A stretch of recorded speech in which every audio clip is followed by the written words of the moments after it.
想到你的剑法竟如此高明，你还是乖乖的弃枪伏法吧。不，就算死，我要找个人陪。大人小心！保护大人！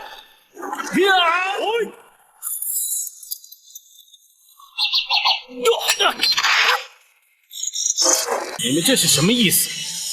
这叫自投罗网。张冲，还不束手就擒！包大人，下官不知道包大人这是什么意思。盗采金矿，杀人灭口，本府要依法将你逮捕归案。无凭无据，包大人凭什么认为下官与此案有关？又凭什么要将下官逮捕3年前，青州勘矿师田野奉你之命前去勘察矿脉，勘定的确为金矿之后，你却驳回探勘结果，非但未上报朝廷，反而利用范勇、郭北盗采金矿，并将田野杀害灭口，谎称失足落山。如今，当年你亲笔批复的公文为凭，你还有什么话说？张冲，本府劝你不要做无谓的困兽之斗。既然罪行已被揭发，就该坦然接受国法的制裁。没想到当年遍寻不着的批示文书，竟然会在今天出现。不过，包大人想要将下官依法制裁，恐怕也未必办得到。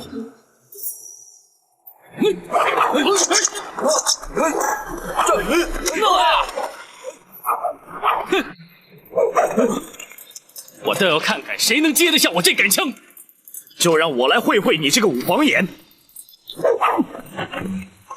好，我也正想试试南侠展招是否名不虚传。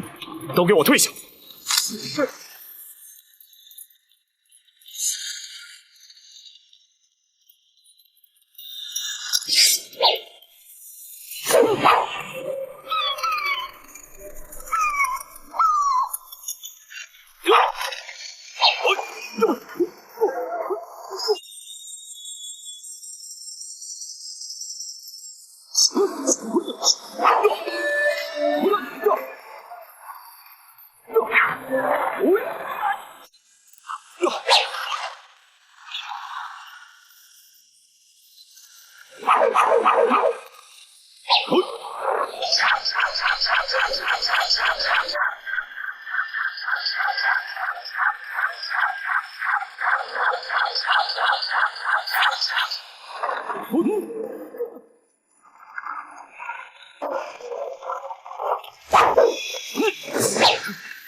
想到你的剑法竟如此高明，你还是乖乖的弃枪伏法吧。不，就算死，我要找个人陪。大人小心！保护大人！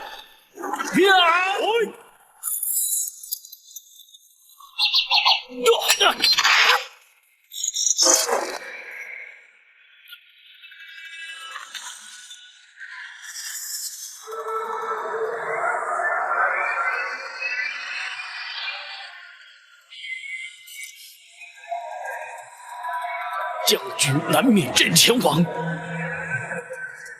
死对其所。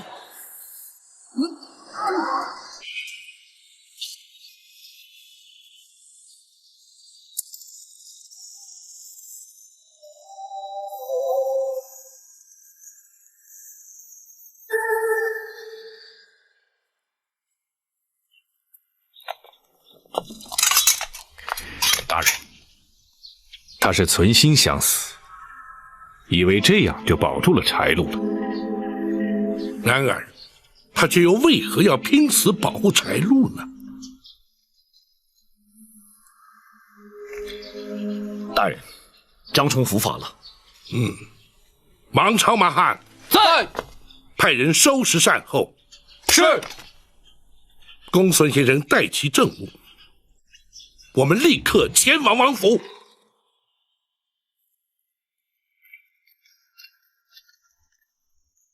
王爷，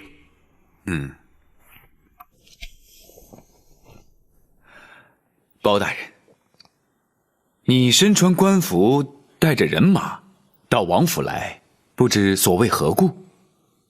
王爷，包拯今日是为了公事而来。哦，那本王的王府之中，能有何公事而言？包拯有可靠证据，证明王府之中有人与张冲勾结，犯下了盗采黄金一案。啊，竟有此事？是什么人如此胆大包天？柴禄。包大人，你可有可靠的证据？盗采3年，不法所得的黄金，就藏匿在王府之中。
柴禄，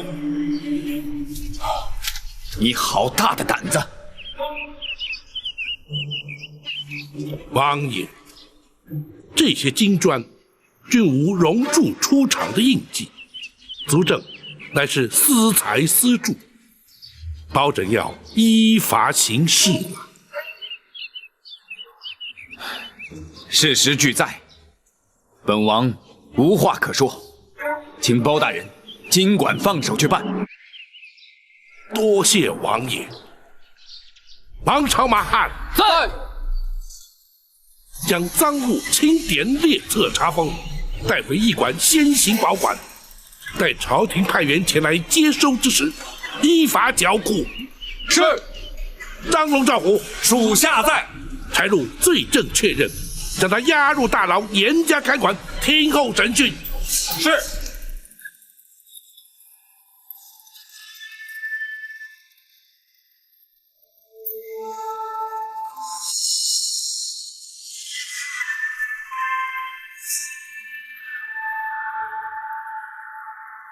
多谢王爷配合。本王平时并不过问府中之事，导致那柴禄欺上瞒下，违法乱行，还请包大人见谅。柴禄违犯国法，但是个人行为，既非朝廷官员，又无责任归属，自然与王爷无涉。正所谓人上一白，形形色色，王爷又怎能全班洞察？唉，本王调教无方，难辞其咎啊。不过，那柴禄与张冲勾结合谋，包大人是如何查获？莫非是那张冲被擒，招供出来的？回禀王爷，张冲他持械拒捕，更图谋行刺大人，已经被当场格杀。他怎么这么糊涂啊？包拯乃是根据一件物证判定，进而循线追查，才查出柴禄涉案。什么物证？此物还是出自王府之中。哦，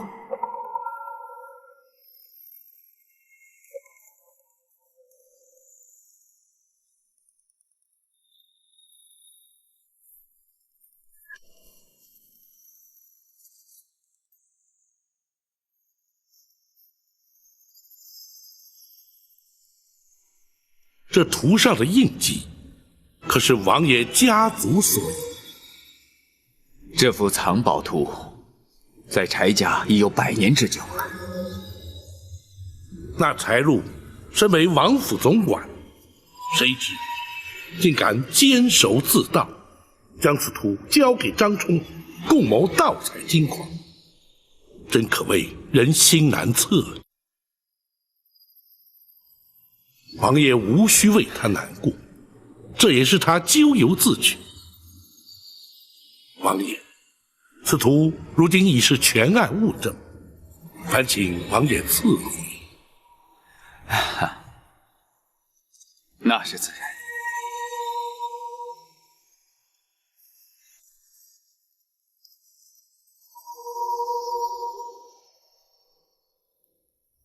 王爷，如今此案人赃俱获，今日整理清查，明日包拯便要升堂审断了。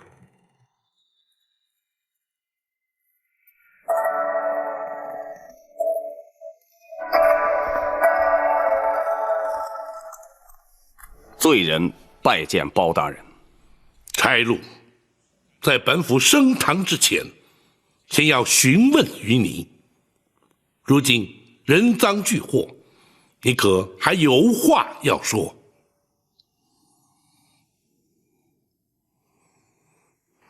我本以为此事天衣无缝，不会有人发现，但最终还是没有瞒过包大人您。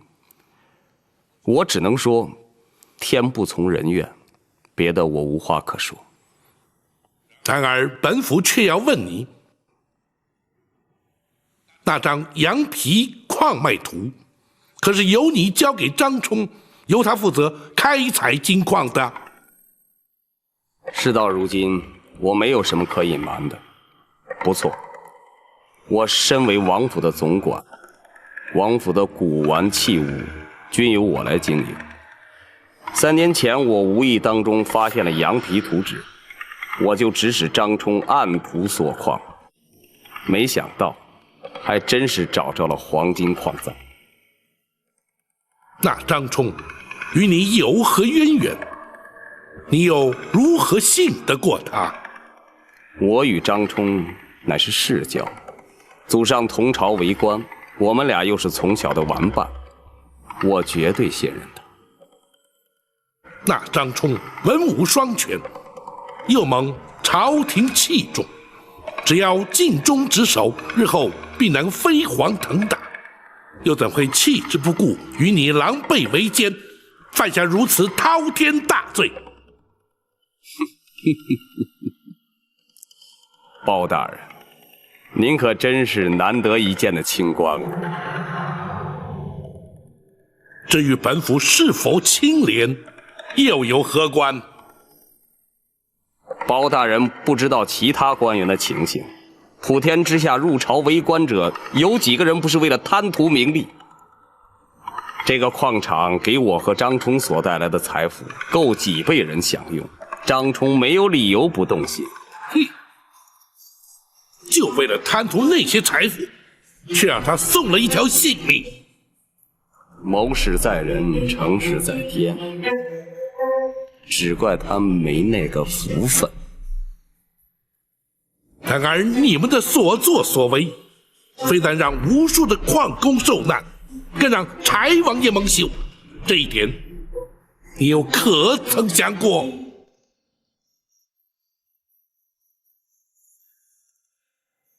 我贪图黄金，包大人依法处死，我罪有应得。唯有对王爷，我只有来生再赎罪了。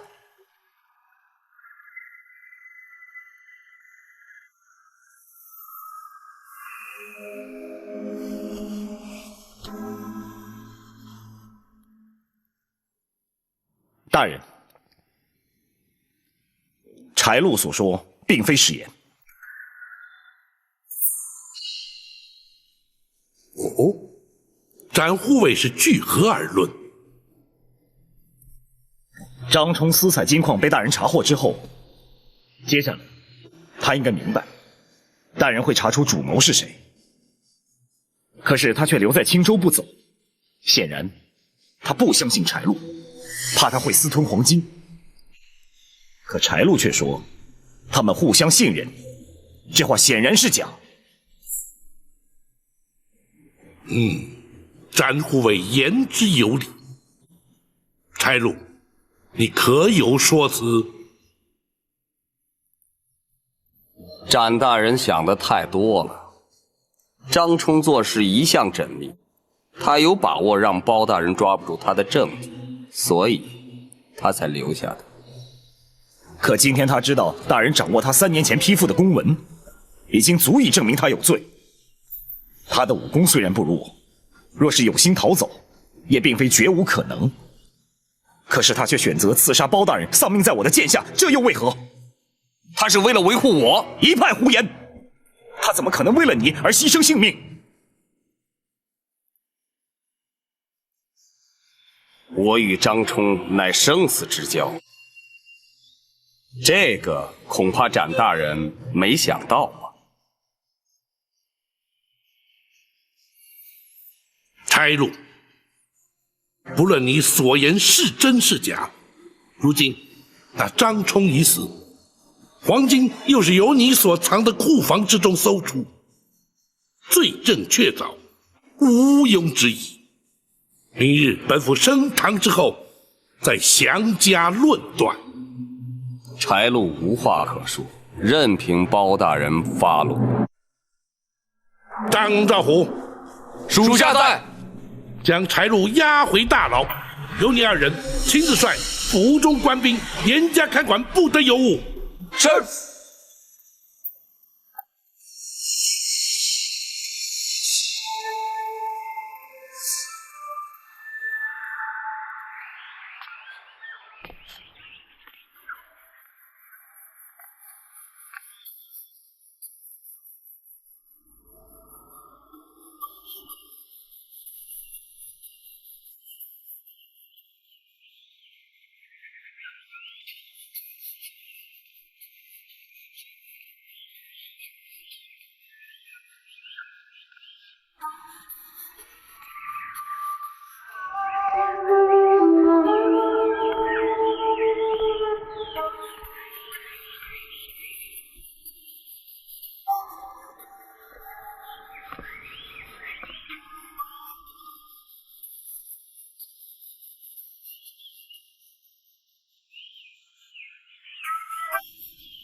父王，您什么时候来的？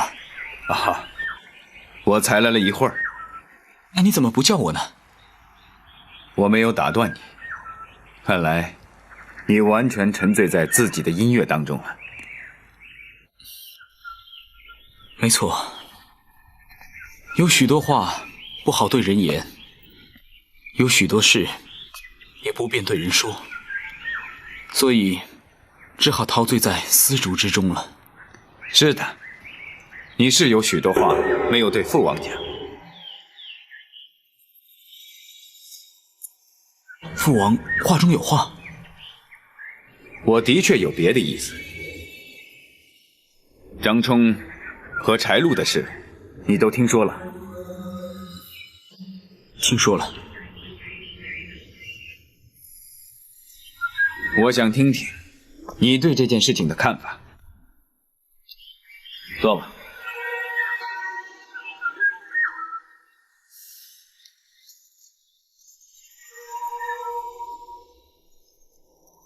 他们触犯了国法，包大人依法将他们治罪。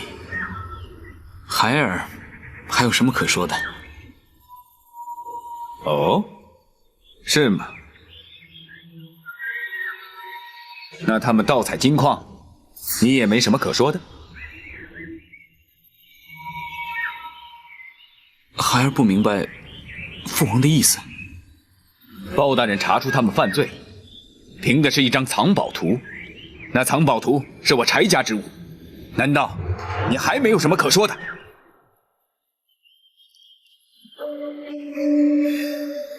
那是你14岁那年，因为你摔断了腿，你的祖父为了讨你的欢心而赠予你的。难道此事你全忘了？父王，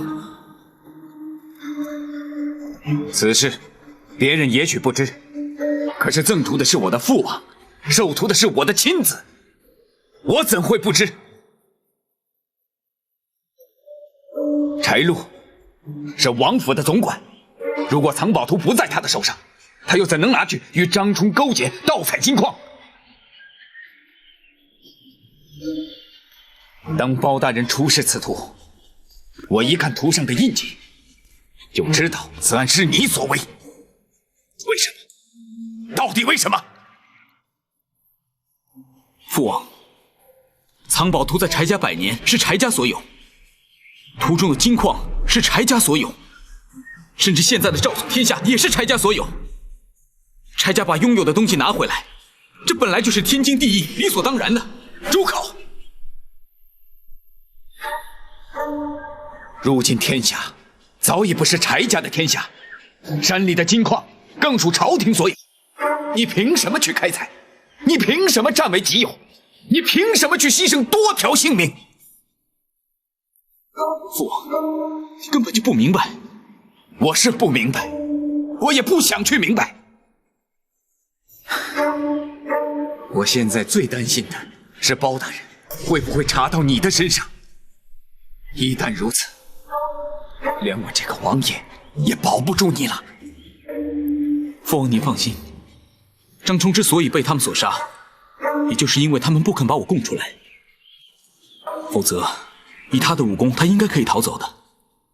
所以包大人肯定不知道这件事情与我有关。别忘了，还有一个柴路。柴路他不会说。你怎么这么有把握？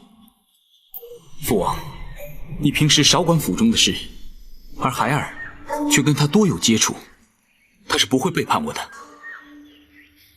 除非父王你要大义灭亲，把我供出来交给包大人。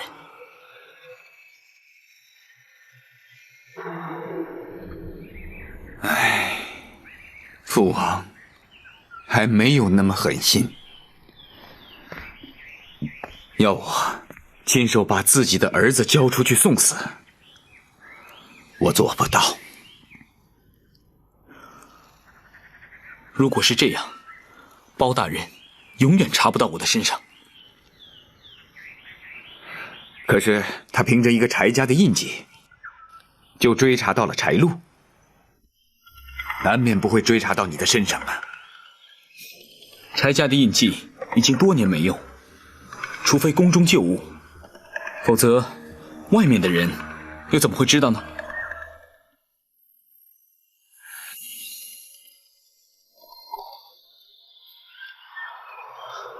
婉儿，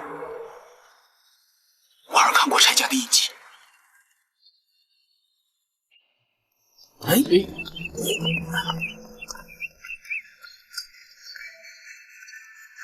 慢一点啊！慢一点，慢一点，小心点。哎，小心别倒了。慢一点。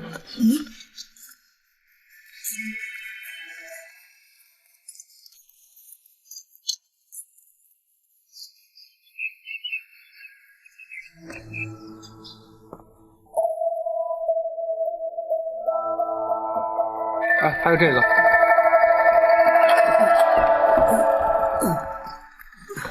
哎，慕容姑娘，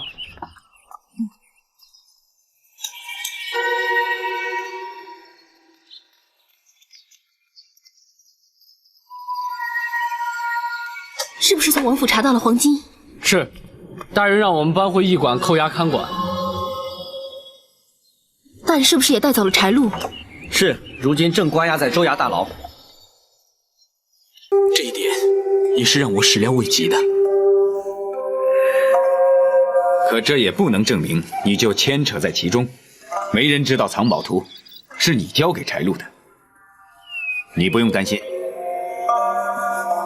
父王，我并不是担心包大人抓不抓到我，我是为婉儿的事感到无奈。玉儿，那个玉盒没能让我抓住婉儿的心，却让包大人把柴禄给抓住。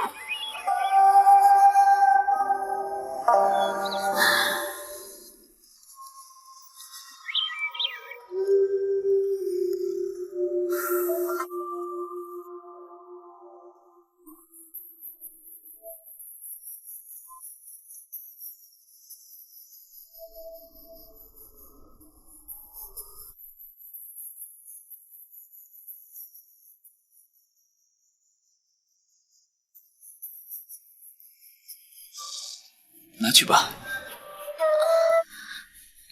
这是我送你的。不，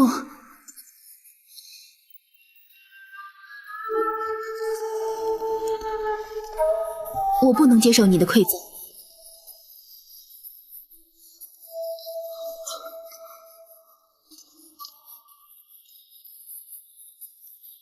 其他东西我是不会送你的，可是这个东西你非收不可。来，先打开看看，你就知道原因了。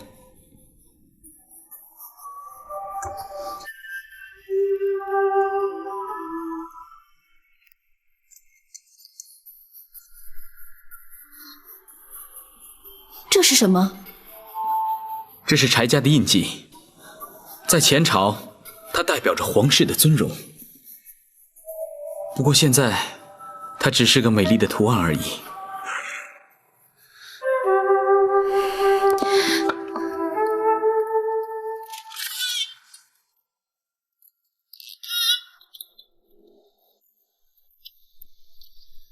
张龙、赵虎带着士兵，亲自在大牢看守柴禄，可以确保不会发生意外。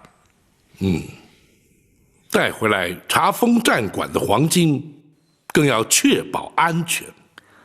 王朝马汉已派人在外面守着，放置黄金之处就挨着我的房间，有任何动静，我会马上知道。好，公孙先生可曾将全案整理完毕？回大人，学生都已准备妥当。明日便可升堂结案了。大人，属下到现在还不明白，张冲怎么可能为了柴禄而不惜送命？如今张冲已死，柴禄的说法又未必可信，真正的原因恐怕永远都没有人知道。我知道，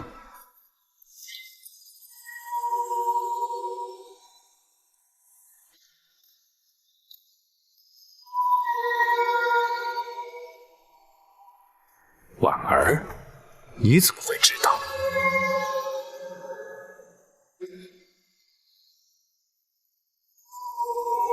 婉儿，你说。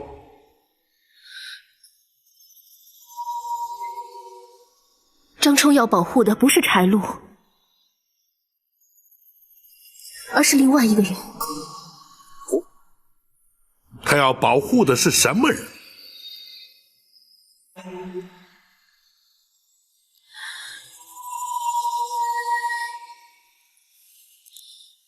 他要保护的是柴玉。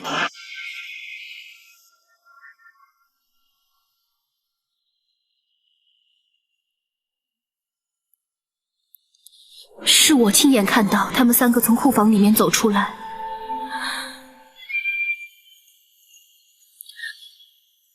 柴玉才是主谋。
玉儿，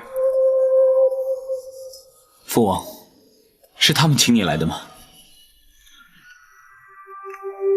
你不让大夫为你治疗，你说他们能不请为父的过来？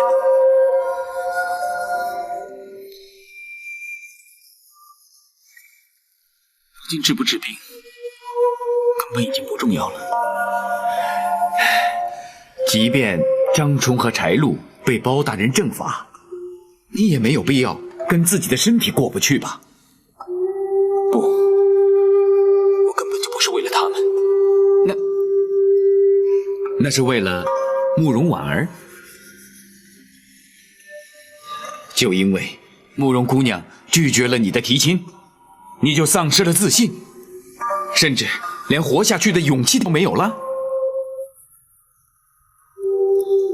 我就算不治疗，就算带着这个病，也可以活上好几年。只不过日子比较痛苦而已。玉儿，你为什么要这样的折磨自己啊？父王，你是不会明白的。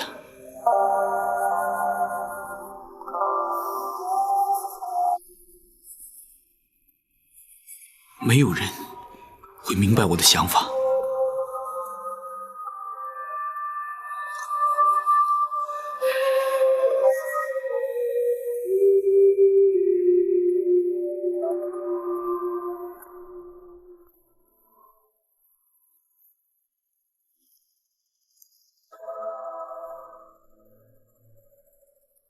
张冲与柴路之所以会听柴玉的话，都源自他们的祖先对前朝时的柴家忠心耿耿。那已是将近100年以前的事情了，没想到他们依然如此执着。这就是愚忠。当事者自认为耿耿忠心，却将忠字用于不义之事。所以张冲才宁愿一死，以保护柴玉。不错，他以为如此一来，便查不出幕后的主谋是柴玉。可柴路也是个人证，难道他也会寻死不成？张龙、赵虎亲自守在大牢外面，就是防他自尽。要是他死不招供，又如何能查出柴玉？只要能够证实柴玉的确与他们曾经在藏经之处进出，就可以证明他对此事知情。单凭这一点，便足以将他治罪。可婉儿是亲眼目睹的。除了婉儿之外，还有那些守卫藏经的卫士也是人证。可是他们都是柴禄的心腹，就因为他们全是柴禄的心腹，所以在搜查王府之后，我命张龙、赵虎把他们关进大牢，逐一调查。展护卫此举的确掌握了先机，有了那些卫士的证词，便已足够。明日一早，我们就前往王府，将柴玉拘捕到案。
婉儿现在一定很痛苦，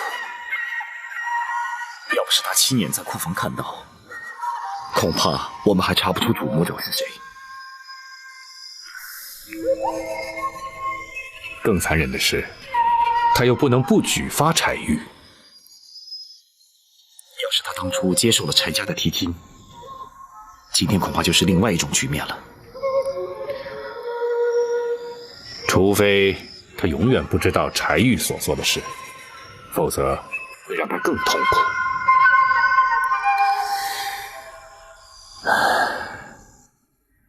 除了婉儿之外，还有一个人一定也很为难。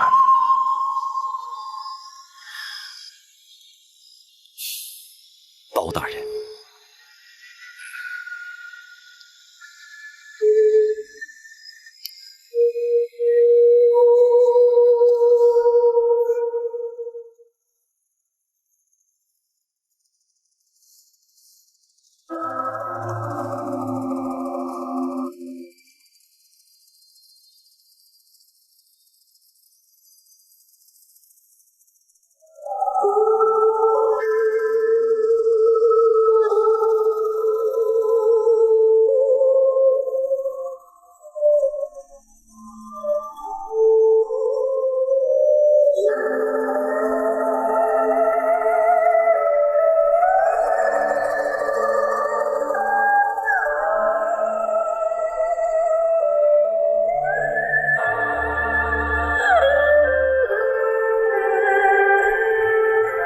大人明日要前往王府拘捕柴玉，何不早点歇息？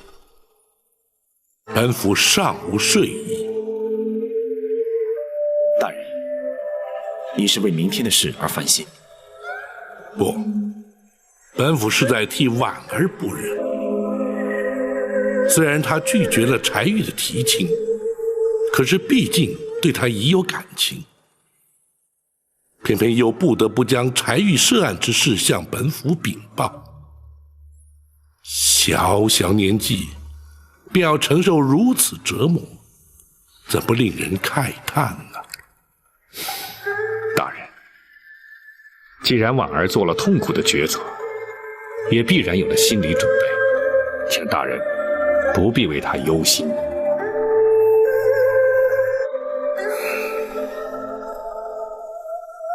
明日去拘捕柴玉之时，让他留在驿馆，在未结案之前，不要让他知道太多，以免徒增感伤。是，学生明白。大人替婉儿多方顾忌，可大人您自己呢？展护卫此话何意啊？大人明天必须要面对柴王爷了。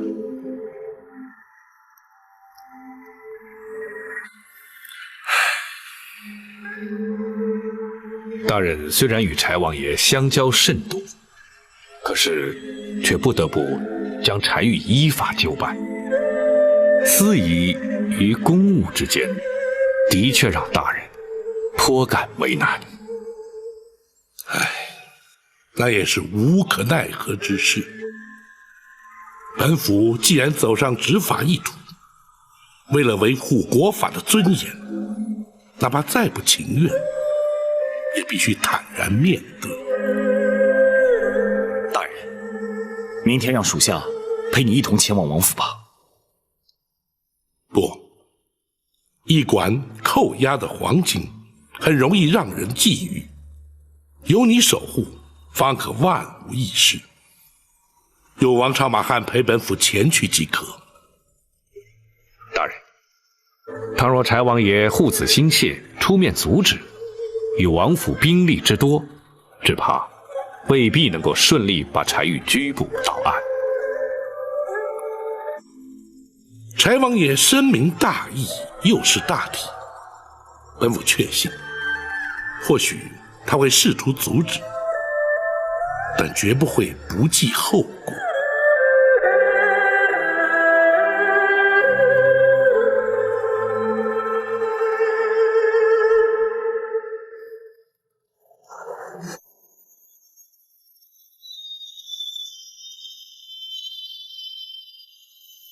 包大人，柴禄已然被你抓走，如今为何又带领人马硬闯本王府邸？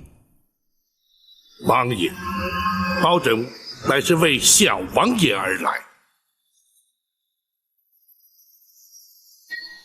包大人，此话怎讲？本案经包拯再三查证，小王爷非但涉案，而且更是主谋。包拯是来拿他归案。包拯情非得已，请王爷恕罪。王朝马汉在，将柴玉押往州衙。是，且慢。王爷因何要阻拦包拯执行公务？包拯，此处是本王的府邸，乃太祖皇帝亲封的领地，你怎敢在此随便拿人？王爷，包拯奉旨代天巡狩，执行的乃是当今皇上的旨意，入府拿人有何不可？你不要逼本王翻脸无情，王爷也不要逼包拯不顾情面。来人！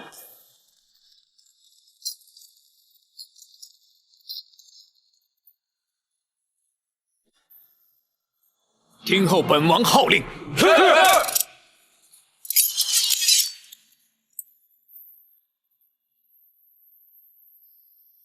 王爷，胁迫钦差，抗旨而行，犯下的乃是欺君大罪，依法该当如何？王爷心知肚明。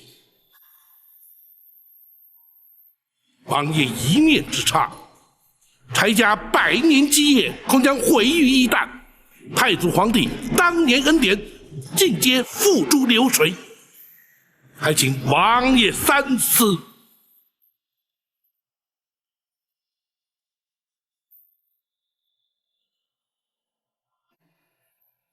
退下。是。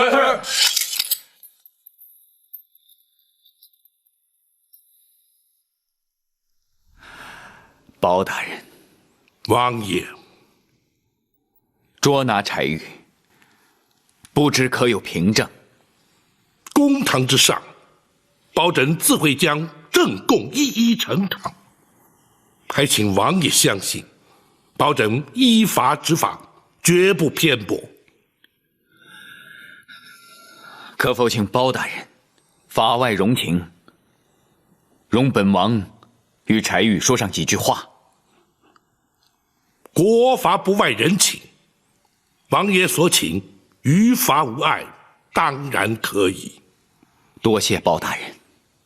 不过，包拯必须先将柴玉就地收押监管，还请王爷体谅。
婉儿姑娘，你要出去？展大人，我想去一趟王府。包大人不是再三交代，叫你不要去的吗？大人是担心我，如果我去了，会无法承受小王爷被捕的事实。你既然明白大人的苦心，为何还要去增加痛苦呢？因为有一件事我必须要办。要是非办不可，我找人替你去办。这件事除了我自己，谁都办不了。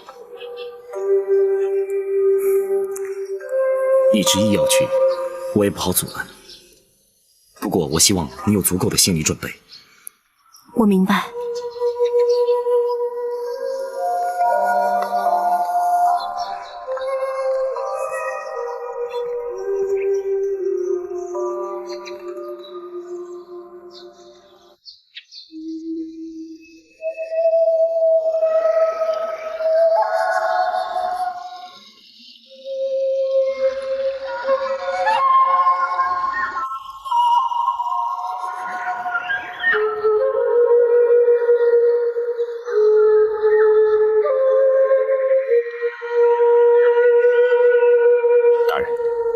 方才学生的确是捏了一把冷汗。倘若柴王爷下令攻击，后果实在不堪设想。本府说过，柴王爷绝对不会不计后果，出此下策。大人说的是，欺君之罪，罪在不赦；协众抗旨，视同谋反，一律该满门抄斩，诛杀九族。幸好柴王爷悬崖勒马，才不致铸成大错。倘若柴王爷一时控制不住，那么太祖皇帝当年所留下的柴家血脉就到此而终。柴家失去的就不只是柴玉一个人了。不过柴王爷既有袒护柴玉之嫌，大人又怎么会让他们父子单独见面呢？父子之情乃是天性，而柴玉此去必死无疑，本府又岂能不加以成全呢？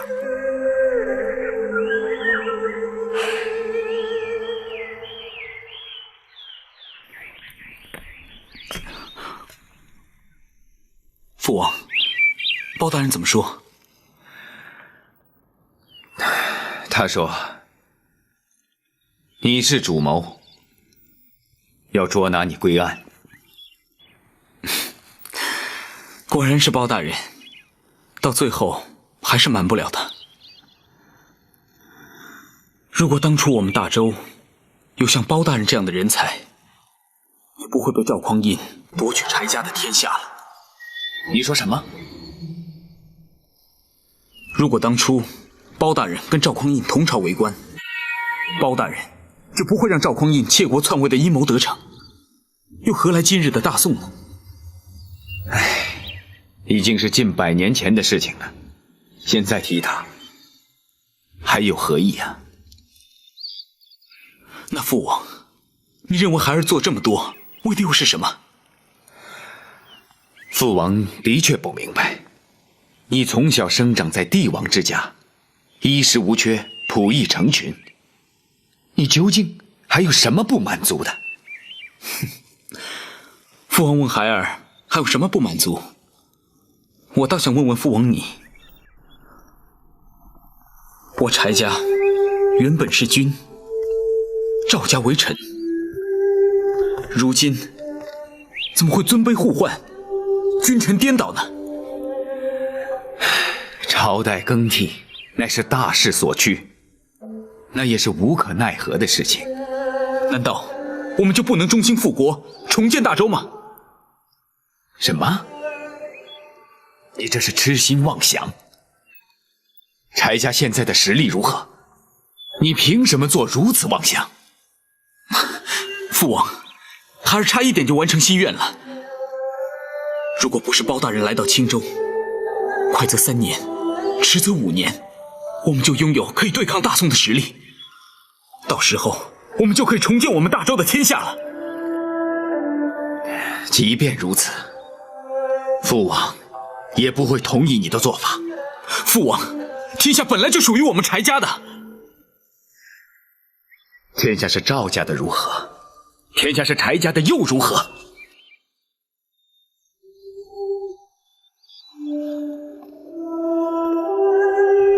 任你如何稳坐江山，或是朝代更替，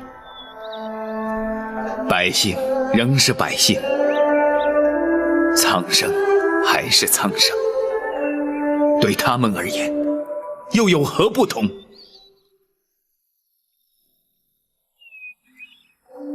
所谓是谁家的天下，不过是为了贪图更多的富贵和更大的权势，除此之外还有什么？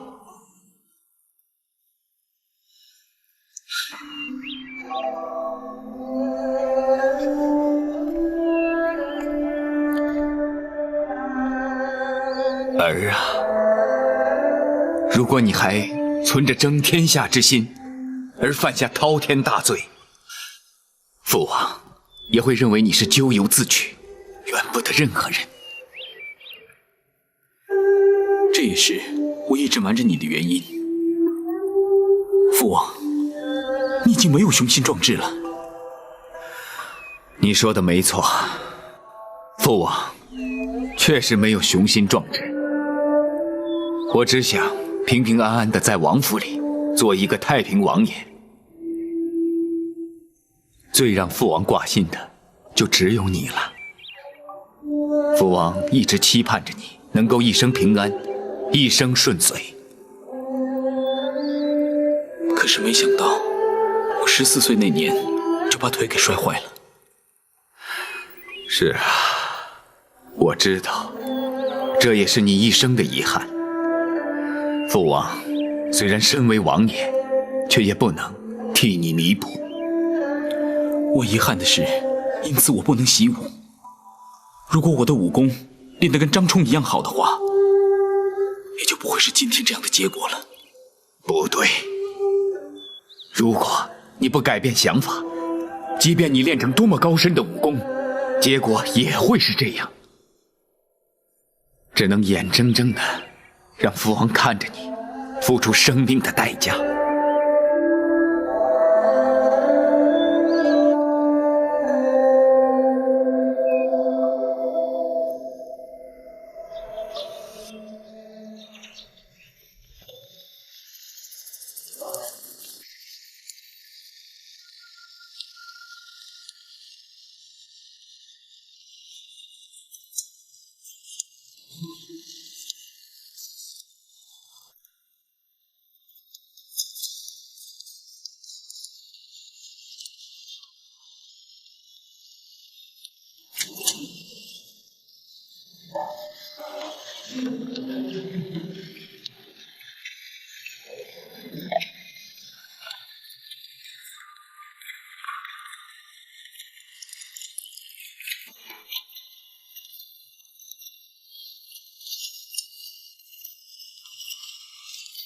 柴洛，喝杯茶吧。啊，多谢。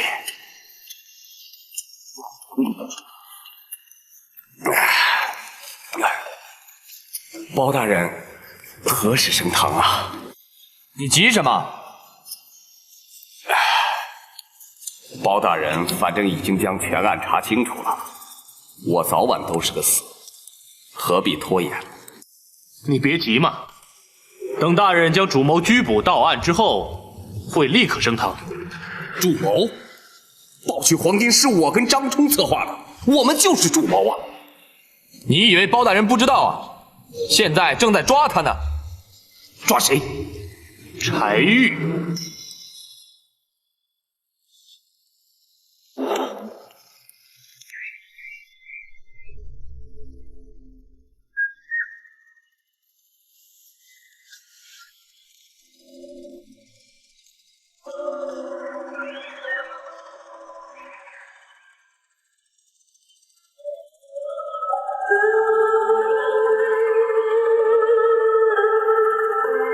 怎么说那么久？大人，要不要催一催？不，让他们慢慢谈吧。这或许是他们父子之间最后一次见面了。大人还是心中不忍。柴王爷一生与世无争，柴玉是他最为疼爱的长子，如今却偏要他承受如此的打击，任何人见了也难以忍心。更何况本府与柴王爷之间的交集。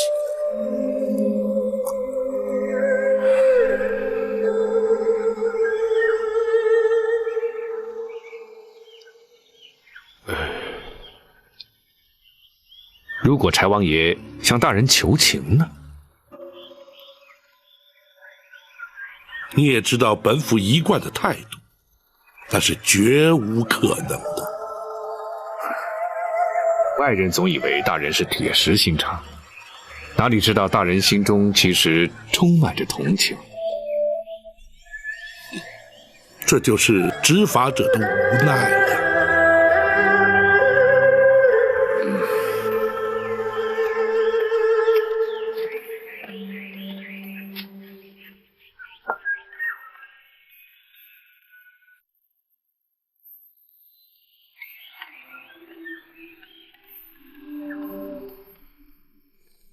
大人，婉儿，大人不是叫你别来吗？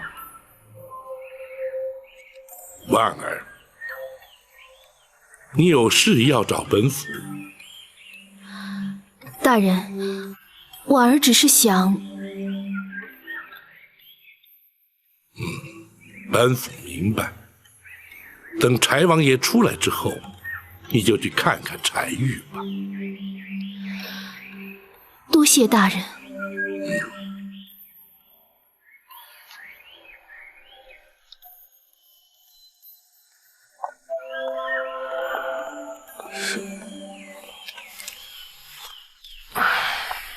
随他去吧。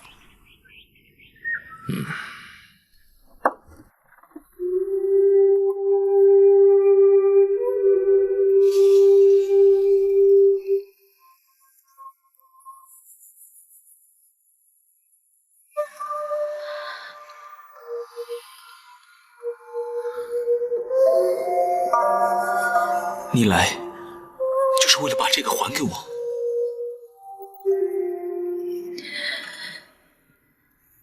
我只想再好好看你一眼。婉儿，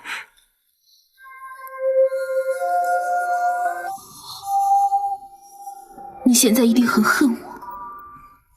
不，我永远都不恨你的。为什么？因为你必须那样做。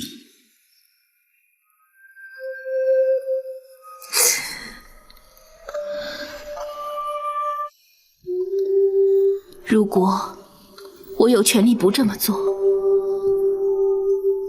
当初我就会接受柴家的提亲。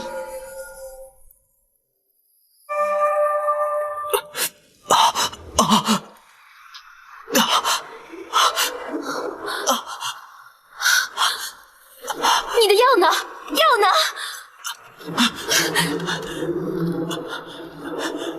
那药治不了我心里的痛。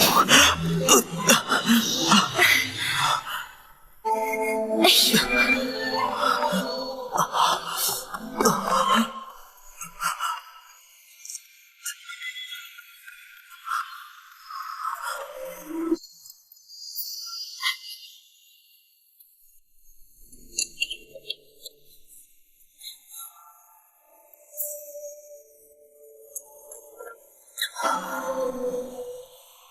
怎么样？好点没有？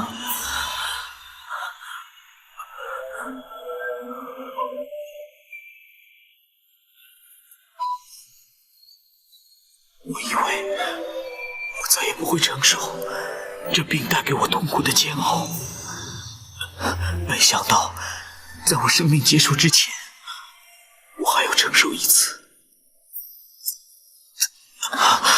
你没事吧？我没事。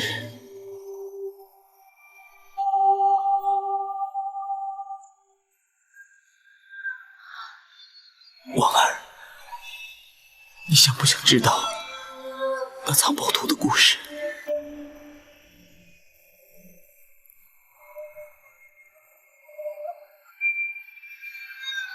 在我14岁那年，我摔断了腿。那个时候，我爷爷就把那个藏宝图给了我。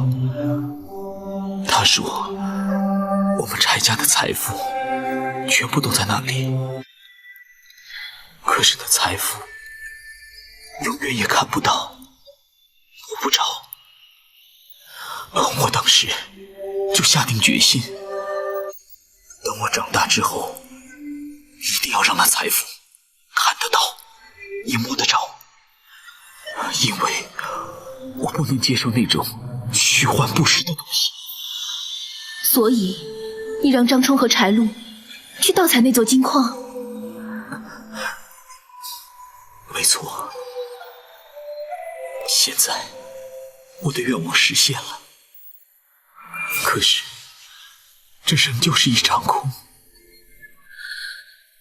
或许有些东西永远留在我的幻想里面，反而会走得更远、更长。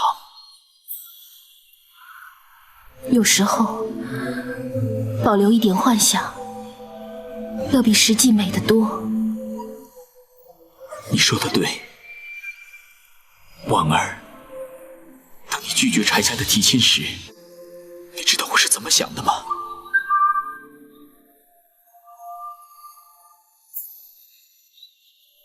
我告诉我爹，虽然你拒绝了这门亲事，可是我并不难过，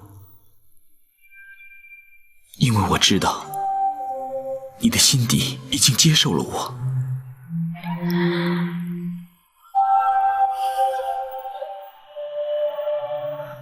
就像那藏宝图的故事一样，你就像是我的幻想，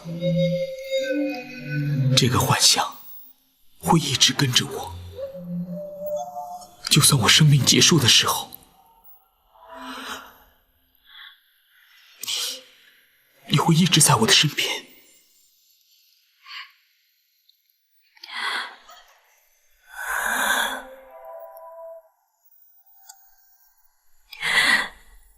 我也会永远把你放在我的脑海里。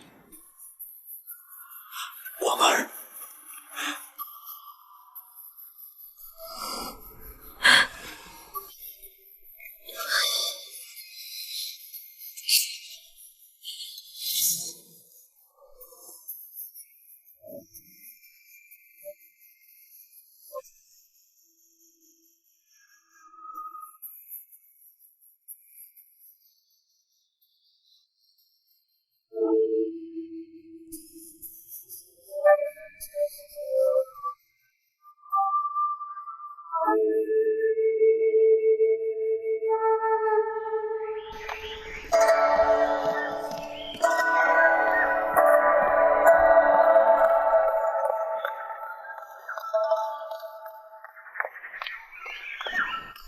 启禀大人，婉儿和柴玉见过面了。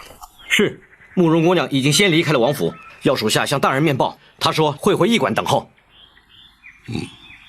让他们立刻将柴玉押往州衙。是。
柴禄，你为什么跪着？柴禄，愧对小王爷。非战之罪，你并没有做错。把小王爷牵涉其中，就是柴禄的过错。那是我自己的选择，不能责怪任何人。张冲他先走了，我没有机会告诉他，你们两个永远都是柴家最忠实的朋友。小王爷，或许别人对我们另有看法，可是你们一直都没有替祖先丢人。我们三个在阴曹地府，若能相见的话，我还是很乐意跟你们两个再度共事。多谢小王爷。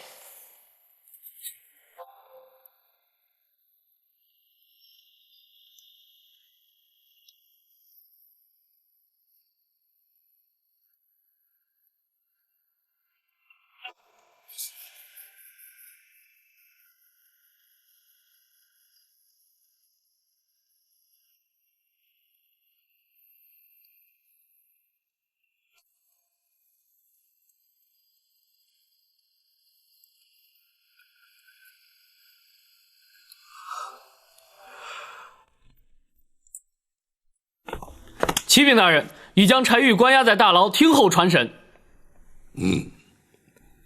张龙、赵虎带人在牢中监管。公孙先生可曾准备妥当？回大人，学生已将全案之相关物证准备齐全，大人可以随时升堂审讯。好，在升堂之前，将那柴玉先带到此处来。本府要对他先行询问。